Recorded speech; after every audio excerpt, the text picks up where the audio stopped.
Okay guys, here we go once again. This is the final stages of our very cramped small tech shop here. People always like to have a little bit of a tour and see what we're doing. We definitely need a bigger bench. As you can see what we get involved in during the day. A lot of times guys, when you call me, I've got to put you on speakerphone because I have my hands in 6 different things at once, so I apologize for that, but it's the only way I get any work done. So what we are going to do today is talk about values and what equipment should and should not be purchased. Let me get set up here.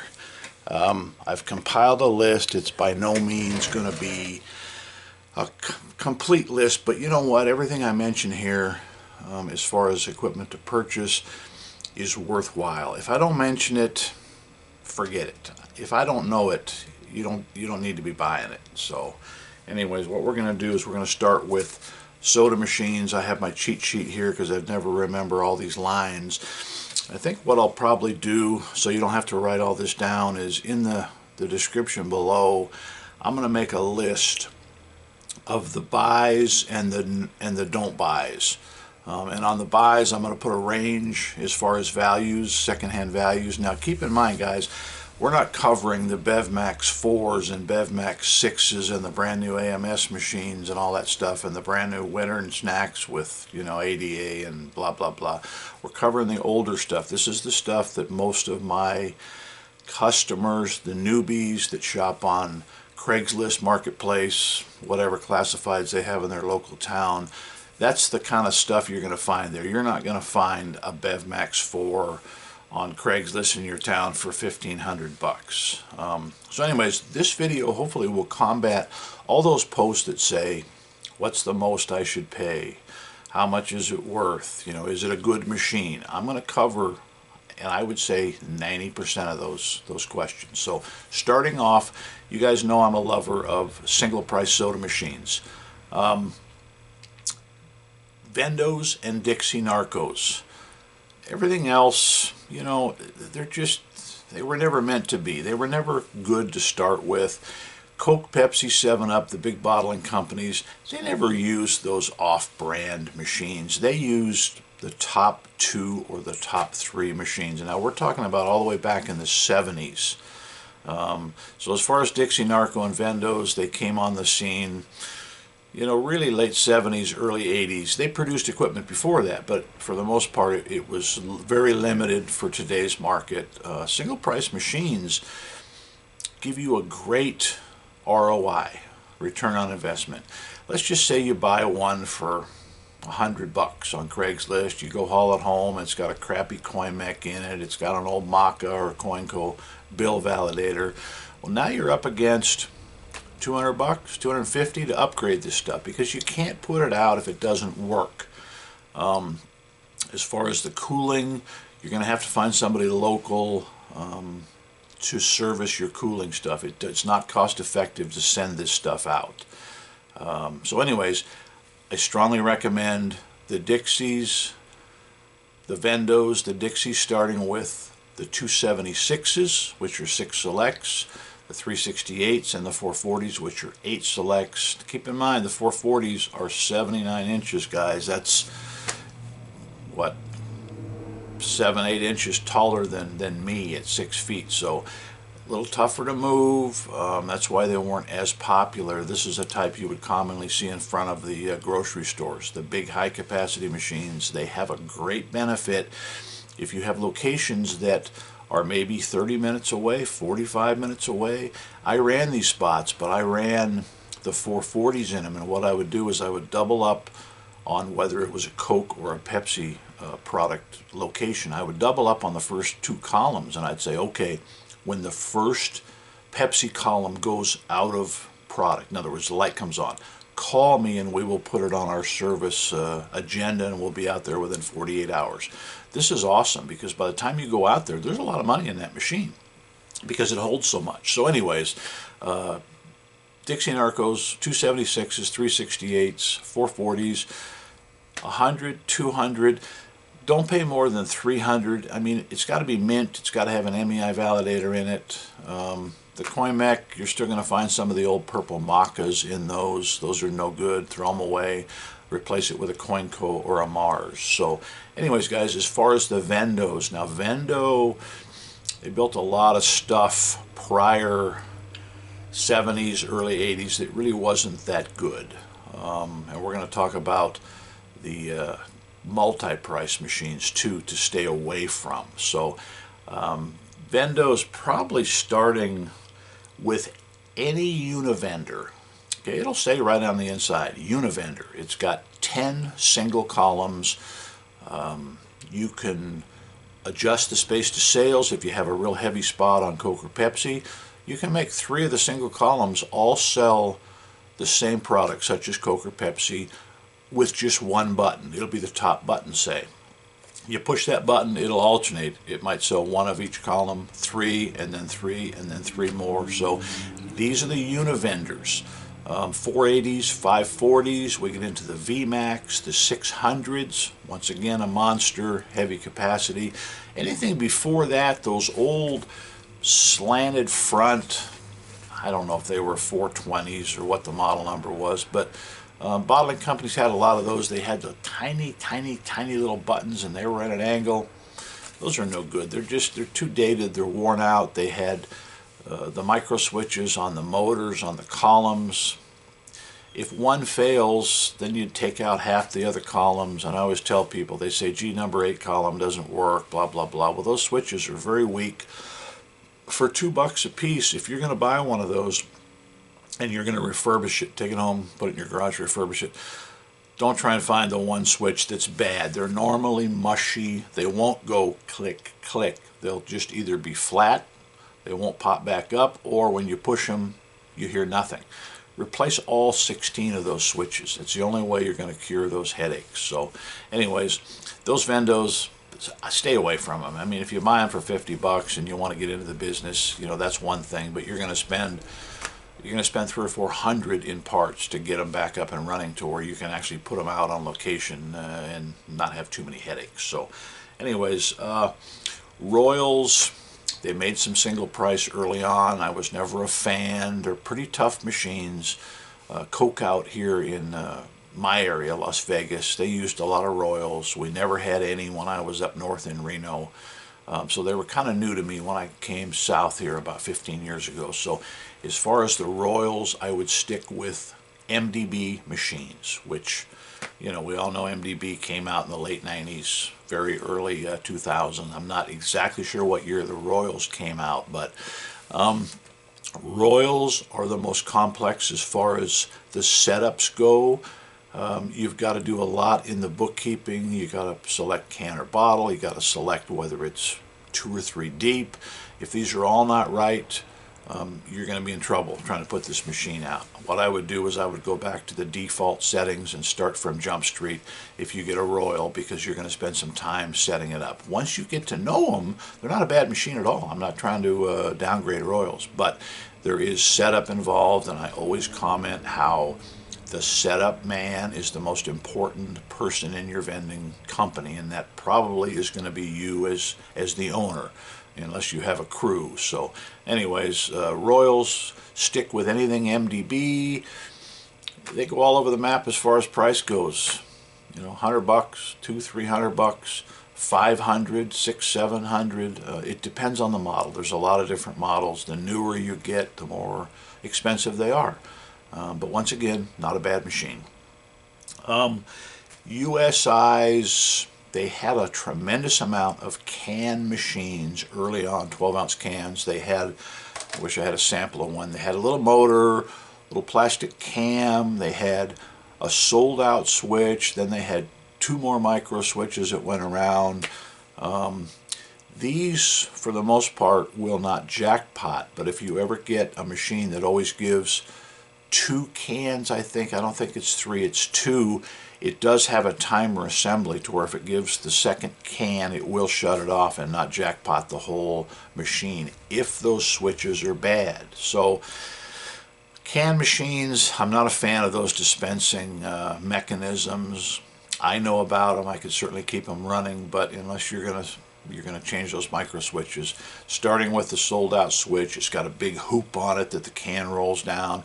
If you ever have a can explode in one of those USIs, you're in trouble. You're going to have to steam it out and check all those mechanisms, because they're not as good as they could be. So USI can only machines with the serpentine load, we'd call it. I'm not a fan. If the can ever can turn sideways or it freezes, explodes, you've got a big mess. So USIs, I would stick with the later stuff that loads the conventional manner in columns. Now these are for the most part going to all be MDB machines. You can run credit card readers in these. Probably going to need an EEPROM update, possibly a board replacement. Now, just a couple of days ago, two people, two different occasions, wanted USI update boards. No longer available. They're out of the book. I've been a Wittern dealer for a long time, and it seems like a lot of times I contact parts and they get back to me and they say that board's not available, it's repair only. So now you got to send the board in, you got to wait, you got to pay, you got to get it back, and this is no way to keep a customer. If you have something on location that's out of order and you're waiting for repairs, you better change that machine. So anyways, covered USIs. Let's get on to snack machines. I always commented to people, a lot of times people ask me, whether it's friends, family, somebody I meet in Denny's, if I was going to get in the vending business but I was on a short budget, and I always say, you know what, if I was broke, which thank God I'm not, I would stick with, and this is my mechanic David up in Sacramento, he always told me the same thing. He's worked on machines for 45, maybe 50 years by now. He's still working. He said, I would get Dixie Narco single price soda machines, and you get them for cheap. I would get AP 6600s and 7600 snack machines, get them very cheap, and the Crane National freeze-dried coffee machines. Now he's from the old school where the old industrial plants would have a snack, soda, coffee machine. Not so much cold food. Anyways, the reason being is these machines are simple. Once you understand a Dixie Narco single price machine and an AP 6600, which is only a 4-wide version of the 7600 5-wide. 5-wide, guys, that takes a tremendous location to support a snack machine with 40 columns plus gum and mint. A 4-wide, 32 selections, easier to move, easier to fit in places. How many spots out there are you really getting that have 100 or 125 people? Probably not a ton. So anyways, if you were going to run a snack soda side by side, I highly recommend the Dixie Narco 276 or 368. Basically, you're going to get them for the same price. There's no difference on a bigger machine. When they were brand new, the difference was only about $100. Same as snack machines. Brand new 5-wide AP 7600 was $22.50. A 4-wide, I think, were $20.95. So anyways, AP snacks, good ones. Anything newer than that, by the way. The 110s, 11s, 12s, 13s, up to the LCMs, they're all good machines. And price-wise on those snacks, you can still pick up those snacks, the early AP, like I'm talking about, 7600, 100, $200. You get up into the, the 113, something like that, $500. Keep in mind, if it has an MEI validator, that's always a $100 ad. If it's got anything less than that, you're going to replace it. The Coincos in that era, they're just worn out, guys. They're just no good. You don't want to put one out with a Coinco. It's not going to last. You're going to be doing service calls, and once again, your customer, the hotel owner, or wherever this thing is not going to be happy. So, anyways, snacks, the National one, anything newer than a 147 or a 148. Good machines, but you've got to know how to work on them. If you're going to put this out, you don't understand the bookkeeping, you don't understand the settings, you don't understand the fact this machine has to be level. There is no umbilical cord i.e. wiring, that hardwires the shelf to the cabinet. When you slide in a shelf on a 147 or 148, and this is a 5 wide or 4 wide again, like the APs, you slide it in, it's got these little fingers. Well, they made up with a contact board that has 10 little, bent prongs like this. Now, if these don't mate up, the shelf's crooked, your rollers, if you have one bad roller, one roller has fallen off, your shelf sits kind of crooked, guess what? The first 3, they won't work because they're not connected. So this is a big problem. You can't buy those connectors. They've been out of the book for years. I don't know if anybody remakes them. I have not heard of it. So 147 Crane Nationals, 148s, good machines. I kind of recommend you go newer because those still operate on the 110 volt systems. They have the dummy 12-pin coin mechs. Most of them, all of them, you can put an MEI in 110 volt, but you're probably going to get them. It's going to have the old VFM series or maybe a CoinCo in them, which is a little different version too. It would be a BA30 SA. The SA has a side mount box that auxiliary mounted. In other words, you take it off, it mounts over here with Velcro on the side. Kind of a pain. But anyways, anything newer than 147 and 148 National Snacks, I recommend. They're all good machines. Price-wise, once again, those 147s, 148s, you can buy them for 100 or 2. Don't spend more than 300 if they're mint. They work fully, and they have an MEI in them. Anything newer than that, snack machines always held their value much more than sodas for the simple fact that the bottling companies did not buy snack machines in droves and then release them, to the general public like they do soda machines, or I should say they used to. For the most part, they don't sell to the public anymore, or even us, the wholesalers. So anyways, snack machines, a couple $100. You get up into the newer stuff, 500, 600, 700. If it's mint, once again, has an MEI. Probably going to have to replace the coin mech, but now we're talking about when we get into the MDB stuff. So Crane Snacks I'm a fan of. The stuff that you're going to run into, the older stuff, Cornelius, Choice Vens, ventilators, all that stuff, don't even ask about that stuff. It's not worth buying. That's man cave stuff.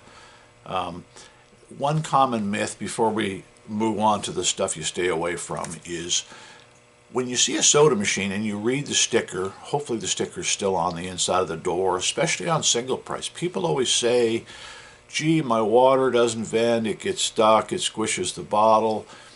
Well, the first thing I always tell them is those machines were meant to sell 12-ounce cans. Our cans are now 11.5 ounce. They still sell them. Okay, no difference really in how they operate. They say, oh, it says right here bottles. Those were old 10-ounce glass bottles. They've been out of production since the 80s. So do not put a water bottle, especially that stuff you spend a dime for at Costco or Sam's. It's never going to vend. It's too soft. You might be able to put 6 bottles in a column that would hold 20 or 24, but why waste that column?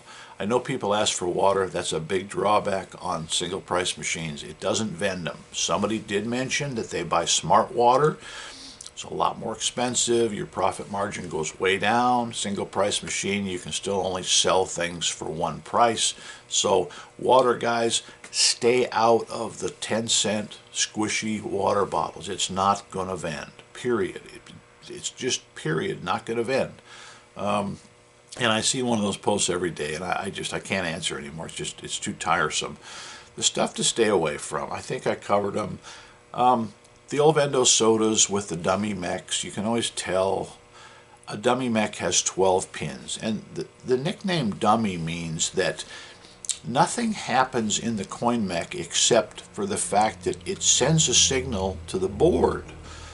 Okay, the control board is the one that accepts the credit. In other words, it says, okay, I've accepted a dime, I've accepted a quarter, I'm almost up to 75 cents now. The dummy mech has very little logic in it. So that's where they got the nickname.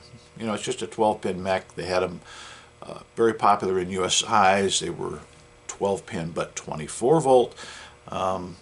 Everything else used a 110 volt system.